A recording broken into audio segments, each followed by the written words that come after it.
Hello friends, welcome to Ramesh TNPSC academy. இன்றைக்கி நம்ம இந்த வீடியோவில் என்ன பார்க்க போகிறோன்னா, நம்ம டிஎன்பிஎஸ்சி தரப்புலேருந்து வந்து பார்த்திங்கன்னா ஒரு இது கொடுத்துருக்காங்க, பிடிஎஃப் வந்து ரிலீஸ் பண்ணியிருக்காங்க. என்னன்னு வந்து பார்த்திங்கன்னா 2022ஆம் ஆண்டு நடைபெற்ற குரூப் 4 எக்ஸாம் நம்ம எல்லாருக்குமே தெரியும். அந்த எக்ஸாம் முடிஞ்சு அதுக்கான கவுன்சிலிங்கும் முடிஞ்சிருச்சு.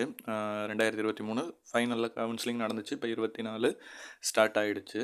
ஸோ அந்த எக்ஸாமில் யார் யாரெல்லாம் செலக்ட் பண்ணியிருக்கோம், போஸ்ட்டில் வந்து யார் யாரெல்லாம் இப்போ உதாரணத்துக்கு ஜூனியர் அசிஸ்டன்ட் யார் யார் செலக்ட் பண்ணியிருக்காங்க, அப்புறம் வந்து ஃபீல்டு சர்வேயர், அப்புறம் ஸ்டெனோ டைப்பிஸ்ட், அப்புறம் டைப்பிஸ்ட்லாம் யார் யாரெல்லாம் செலக்ட் பண்ணியிருக்காங்க, அவங்கள பற்றின டீட்டெயிலெலாம் கேண்டிடேட் செலக்டட் கேண்டிடேட்ஸோட லிஸ்ட்டை வந்து ஃபஸ்ட் டைம் வந்து ரிலீஸ் பண்ணியிருக்காங்க. இதுக்கு முன்னாடிலாம் இந்த மாதிரி ரிலீஸ் பண்ணவே மாட்டாங்க.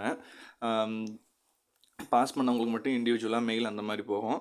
ஆனால் இப்போ ஃபஸ்ட் டைம் யார் யாரெல்லாம் செலக்ட் பண்ணியிருக்கோம், அவங்களுடைய ரேங்க் என்ன, டோட்டல் மார்க் என்ன, registration number, date of birth, அப்புறம் வந்து கம்யூனிட்டி, அவங்களுக்கு இருக்கக்கூடிய ஸ்பெஷல் சலுகைகள் எல்லாமே வந்து பார்த்திங்கன்னா மென்ஷன் பண்ணி கொடுத்துருக்காங்க. பட் ஆனால் அதில் நேம் இல்லை, அவங்களோட குவாலிஃபிகேஷன்ஸ் அந்த மாதிரி இல்லை.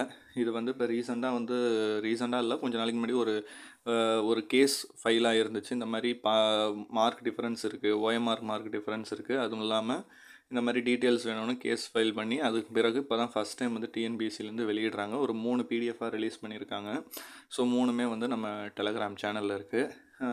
ஸோ இது வந்து கொஞ்சம் நமக்கு யூஸ் தான். யார் யாரெல்லாம் செலக்ட் ஆகி போயிருக்காங்கிறது நமக்கு தெரிஞ்சுக்கிறது நல்லது தான். ஸோ இன்னும் கொஞ்சம் பெட்டர்மெண்ட் பண்ணணும். ஸோ ஓகே, இது வந்து ஒரு குட் நியூஸ் தான் சொல்லலாம். ஸோ டிஎன்பிஎஸ்சி தரப்புலேருந்து ஒரு சின்ன அப்டேட் மாதிரியும் இது வந்து ஒரு அப்கிரேட் வெர்ஷனாக நம்ம எதிர்பார்க்கலாம். உள்ளே என்ன ப்ரொசீஜர் நடக்குங்கிறது ஒரு ஓப்பன் மேனேஜ்மெண்ட் சிஸ்டம் மாதிரி நமக்கு தெரியுதுங்கிறதே ஒரு நல்ல செய்தி தான். ஆனால் இதே நீங்கள் போலீஸ் எக்ஸாம் மற்றதெல்லாம் வந்து பார்த்திங்கன்னா இன்னும் அவங்கெல்லாம் முன்னாடியிலேருந்தே பண்ணுறாங்க. இன்னமுமே அது பெட்டர்மெண்ட்டாக இருக்கும், யாரை செலக்ட் பண்ணுறாங்க என்னங்கிறது. ஸோ இதை வந்து நம்ம எப்படி எடுத்துக்கிறதுன்னு தெரியல.